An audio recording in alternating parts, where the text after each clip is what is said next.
Welcome to Concrete Block, your go-to podcast for in-depth analysis and discussion of current events. I'm your host, Walter, and we're glad you're joining us today. As we dive into the world of politics and international relations, we'll be exploring a significant development from Germany that's making headlines around the globe.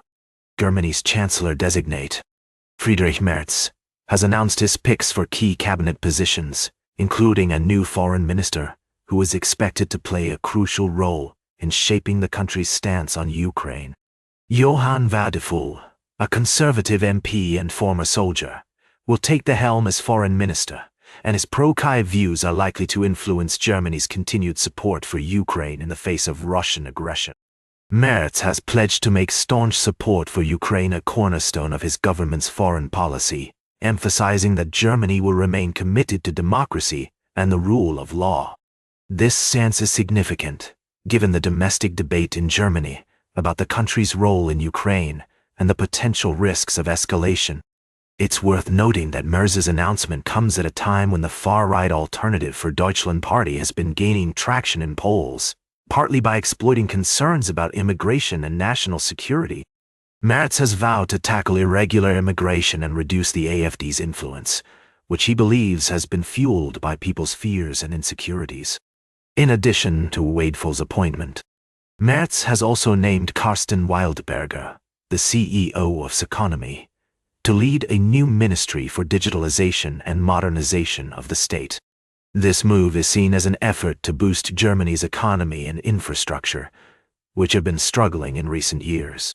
As we continue to follow this story, it's essential to consider the implications of Merz's cabinet picks and the potential impact on Germany's relationships with its European neighbors and the international community.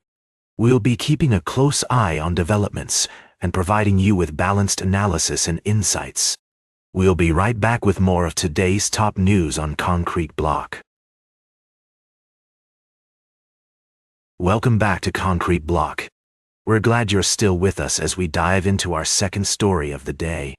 Today, we're taking a closer look at the complex and sensitive situation in Kashmir, a region that has been a point of contention between India and Pakistan for decades. Recently, a devastating attack on tourists in the region has sparked widespread condemnation and raised questions about the effectiveness of security measures in place. The incident has also led to increased tensions between India and Pakistan, with both countries reducing their diplomatic staff and engaging in a war of words. To understand the nuances of this situation, it's essential to examine the historical context of the conflict. The line of control, which separates Indian-administered Kashmir from Pakistan-controlled territory, has been a flashpoint for violence and militancy. Despite efforts to de-escalate tensions, the region remains a hotbed of activity, with various militant groups operating in the area. The Indian government has faced criticism for its handling of the situation, with some arguing that its heavy-handed approach has only served to exacerbate the problem. Others contend that Pakistan's support for militant groups has contributed to the instability in the region. It's crucial to acknowledge that this is a deeply complex issue, with multiple stakeholders and competing interests at play. As we strive to provide a balanced perspective, it's essential to recognize the human cost of this conflict, which has affected countless lives and communities.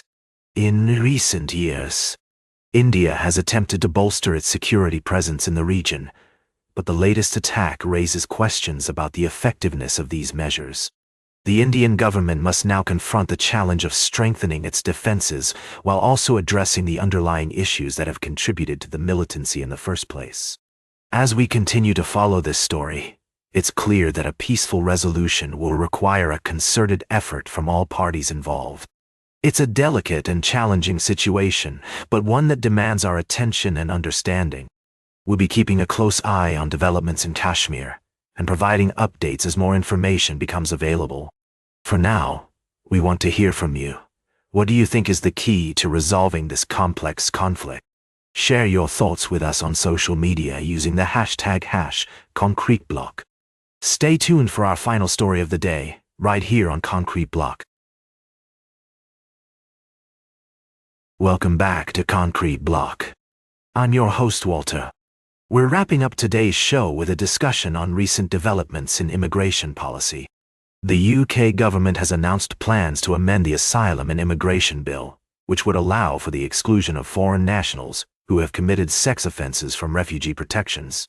This change aims to address concerns about public safety and the integrity of the asylum system. The proposed amendment would categorize individuals convicted of sex crimes as having committed a particularly serious crime, regardless of their sentence length. This would enable authorities to refuse them asylum and potentially deport them. However, critics argue that this approach may lead to unfair treatment and undermine the principles of fairness and individualized assessment in the asylum process. Organizations such as Amnesty International UK have expressed concerns about the rushed nature of these changes, which they believe may result in injustice and dysfunction.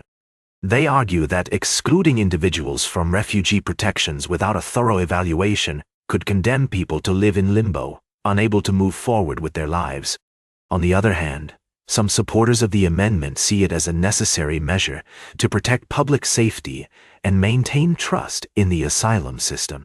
They point out that the current system has been criticized for being too lenient on foreign national offenders who have committed serious crimes.